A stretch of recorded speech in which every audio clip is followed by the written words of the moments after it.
L'invité de ce journal maintenant, bonsoir Alain Toussaint. Bonsoir, madame. Conseiller de Laurent Gbagbo, président sortant de la Côte d'Ivoire, un homme qui revendique la victoire face à Alassane Ouattara, reconnu, lui, président par la communauté internationale. Alors depuis plus de 3 mois, les deux hommes se livrent un bras de fer. Le pays est plongé dans une crise politique très grave.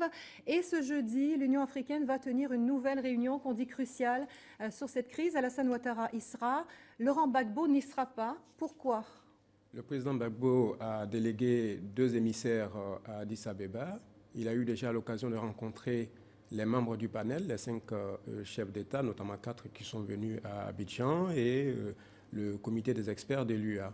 Il nous semble important de ne pas disperser les forces, puisque la situation sécuritaire en Côte d'Ivoire ne permet pas au chef de l'État de s'éloigner du territoire ivoirien. M. Ouattara, qui n'a aucun engagement ni national ni international, peut bien entendu, s'il le souhaite, se rendre à Addis Abeba. Cela relève de sa seule responsabilité.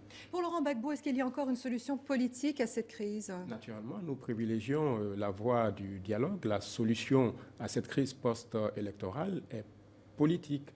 On a beaucoup parlé du recours à la force, pour citer l'expression du chef de la rébellion, M. Ouattara, recours à la force légitime au prix de milliers de vies humaines qu'on voudrait sacrifier parce que M. Ouattara et la communauté internationale pro-Ouattara souhaitent absolument installer le candidat perdant à la tête de notre pays. Alassane Ouattara a été reconnu président par la communauté internationale. On a des institutions en Côte d'Ivoire qui fonctionnent encore et qui ont reconnu le président Gbagbo comme étant le vainqueur de l'élection présidentielle, puisqu'une majorité de suffrages des Ivoiriens est allée donc sur le président Gbagbo. Donc c'est lui, vous parlez de président sortant, il est en réalité celui qui exerce le pouvoir, madame.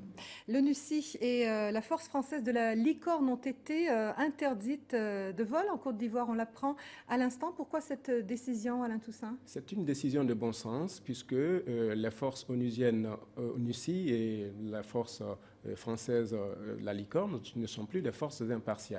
Ce sont ces 2 forces qui apportent la logistique à la rébellion, qui transportent les rebelles.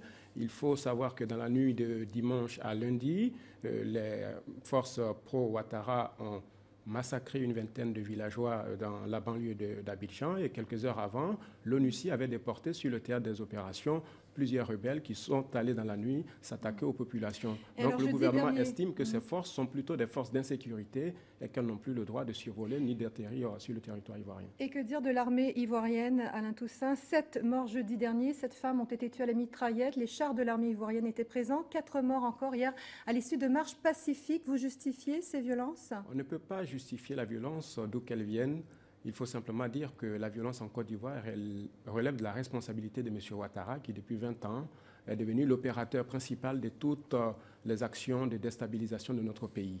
Il a parrainé, financé une rébellion qui veut renverser coûte que coûte les institutions de notre pays, et la population aujourd'hui est en droit de se défendre. Vous parlez de femmes assassinées lors de manifestations. Les images qui ont été diffusées via l'Internet montrent qu'il s'agit en réalité de montage. En ce qui concerne les manifestations d'hier, il faut naturellement déplorer les morts. Je voulais simplement rappeler que lors de ces manifestations, nous avons vu que des membres de la rébellion encadraient les femmes qui marchaient et que ces personnes-là détenaient des armes lourdes. Alors, la rébellion est au cœur d'Abidjan et les violences qui ont cours actuellement dans la capitale ivoirienne, je le redis, relèvent de la responsabilité de M. Ouattara qui refuse de reconnaître sa défaite. Merci Alain Toussaint. On reviendra bien sûr sur ces images de violence. On aura l'occasion de les revoir.